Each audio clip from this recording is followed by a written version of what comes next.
All over the world, Somalis are known for entrepreneurship. They trade and they become business people. So entrepreneurship is part of our life. It starts from when you are young. It becomes part of you.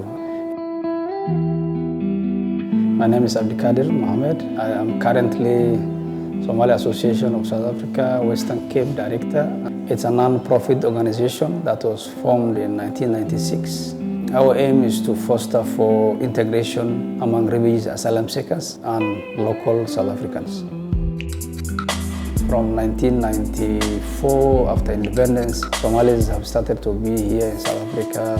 There is always an estimation of around 60 to 70,000 Somalis in South Africa. The majority of the young ones who came to South Africa were mostly not educated because of the civil war. They didn't get the opportunity to go to universities and places like that. So the best skills they had was to operate a small shop.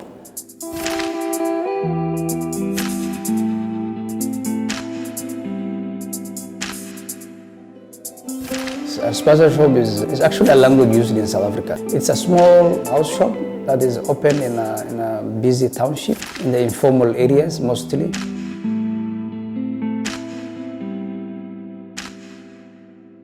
It's not a money-making business. You can't make a lot of money with a tuck shop. So it's a survival, a kind of a survival. And so many people misunderstand that and they think Somalis are making money. There's also resilience in the business we do because there are so many Somalis in the township who are attacked, shot, killed, injured. But we're still doing it. We are still resisting and trying to make a living.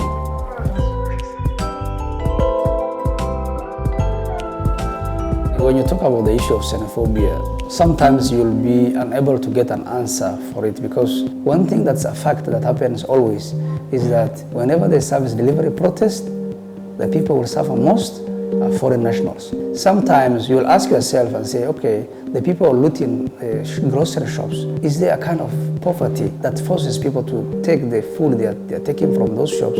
Is it because of the unemployment rate, which is very high? Is it motivated by any people that we don't see? Is it because people are angry with government, then they want to make government feel the pain through us? Is it because we are vulnerable and they attack the vulnerable people?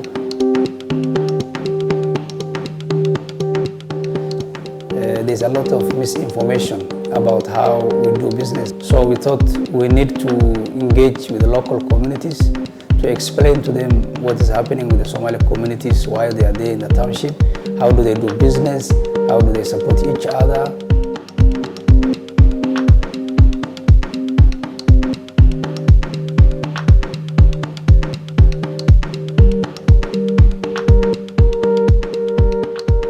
When we are in the business skill sharing, we are not teachers or experts.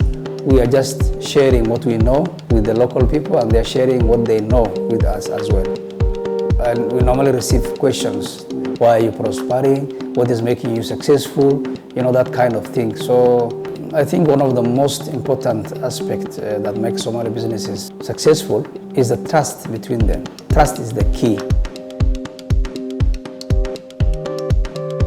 It is interesting because so many people did not know how Somalis do business and why Somalis are in the township. And so many of us also understood what the South Africans are also going through, which also gives you an explanation of why some of the things are happening.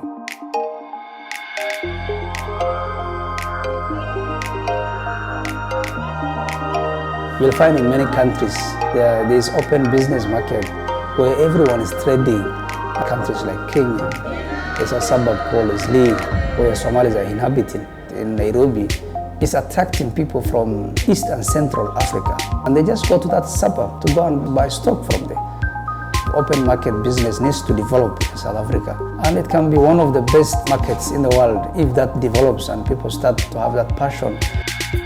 Government institutions need to put in place mechanisms to make sure that people can trade freely without breaking bylaws and without disrupting normal businesses.